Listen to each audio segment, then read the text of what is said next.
This is the Lynskey R300 frame that has just arrived last week. That's the first week of the year 2025, and I've decided to just share with you my first impressions, particularly as there were certain design details that weren't obvious to me when I was doing my research online, but that I think are quite interesting.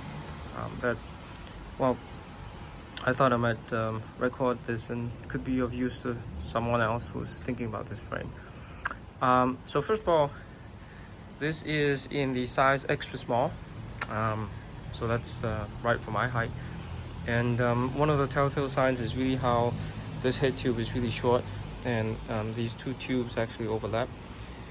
For me, this is quite a neat look, although I will say that the R300 is supposed to be an endurance frame, so most of the pictures online you'll see this head tube being a lot taller, but I think this gives me a more racy look to the bike, which I like.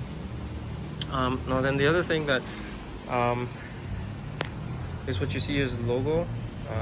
So that's the model number, and this is the word Lynskey. I'm not sure if it's showing up well, but when I was doing my research online looking at pictures, this finishing, this is the sandblasted finishing. It's not so obvious, I would say, in pictures, but in person and under sunlight, it's actually really obvious. So the interesting thing about this is when I touch it, it doesn't feel rough. So I guess it must be an anodization or a very micro roughness finish. But so that's nice. I wouldn't be too concerned about dirt catching onto these words there. But on the other hand, the badge, as you can see in the front, is a purple finish. So the finishing that you get from Lynskey is through an anodization process. So I think the thickness of the oxide is what determines the color. So you start off with gold. That's the first option that you have, and I have seen one person on a YouTube video, so if you're interested in that, he's got his whole bike set up in a gold finish, including the badge. And then you get blue, and you get purple, which is this color. All right, and one that is what they call an acid finish, which I didn't quite like, but just so you know, this is what the sandblasted finish looks like, and this is what purple looks like. It's a nice contrast. A number of finishing touches can be seen over in the second half of the bike, and that's this design of 3 stars that you can see here with Tennessee and USA. And then over on the other side is a signature from, I guess, the founder of Lynskey. And then as you come down here, you'll see that this is an asymmetric finish. I think this is because on this side you have to make space for the chain rings of the crank, but rather than just leave this as a blank finish, you can see that the word Lynskey has been put on, so that's really nice touch. Okay, now one of the things that I saw as I was going through Lynskey's website and trying to place an order is a menu option that says, do you want this Di2 prepped? And I wasn't sure what that meant, but having received the frame, I think I do now. So the thing about the Shimano Di2 system is you have the battery here in the seat post, right? And so then you have your front derailleur here and your rear derailleur there, and that means you have to connect the battery to the derailleurs with wires.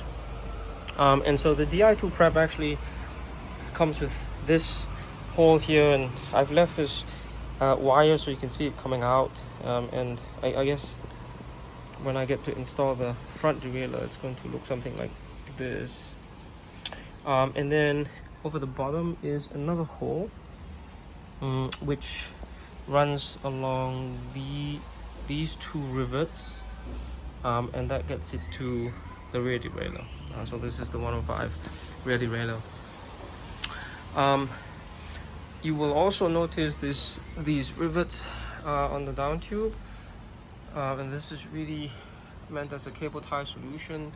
You can see that this is a C shape, so it's really meant for just one cable, and no prizes for the right guess, but it's going to be the hydraulic brake cable.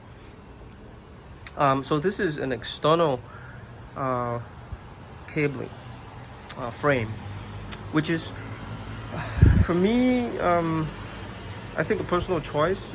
I wasn't too happy about this. I think, you know, it's the year 2025. One would expect an internal cable routing, even if it's just from here, you know, so not the whole way, but even just from here. But Lynskey said that that would be considered a custom order, and they weren't interested. They were too busy this time of year. But I guess this will make for easier maintenance to have an external cable routing. And one of the things that you also don't see with the Di2 setup is a stud that you might find on older R300 frames, and that would be a stud here that acts as a cable stop, and that's for the steel cable that mechanically shifts the derailleurs at the back.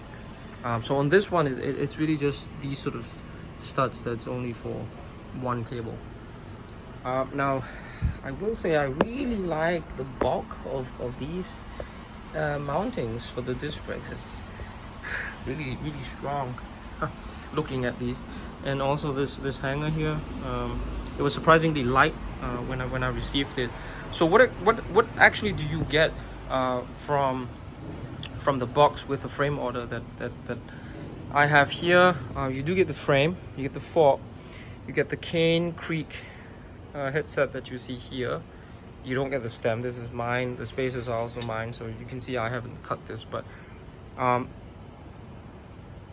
you also get the derailleur hanger, okay, and also the rear axle if you order it.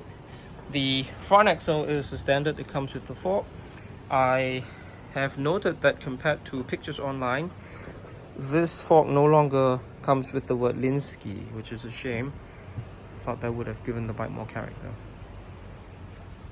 Oh, so speaking about the fork, there is the cable routing that comes in through here. So really from the drop bar, you'll see the cable run externally for the front into the fork, and for the rear, I guess that's going to go the other side of the frame, or maybe this side of the frame, and down the down tube and going to that disc brake over there.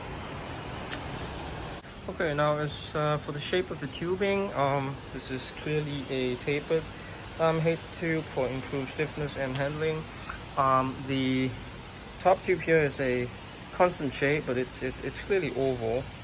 But the down tube is a little bit different. It's oval, but then it's the long axis is up here, and then as you get down here, you can see that the long axis goes that way. And as far as the seat tube is concerned, it's purely round. I would say the welding is very nicely done, not bad at all. You can see that here as well. And for the seat tube, for the seat post, this will be a 27.2 mm diameter, so it's on the smaller side. I think for most round tube seat tubes you would expect a 31.6 mm, but I guess the smaller one results in lower weight and also improves comfort. The final comment I will make on this video is about the weight of this frame and fork that you see here. The frame itself, out of the box, so without any of these wires or bottom bracket or derailleurs or anything, it's just the titanium metal frame. This is the extra small, it's 1.6 kilos. The fork that has been supplied is 400 grams. Okay, so that was my first impressions of the Lynskey R300 frame. I hope you found this useful in case you are also thinking about getting a titanium frame and this is on your short list. If you found this video helpful, just give me a thumbs up. It will be very much encouraging. Thank you.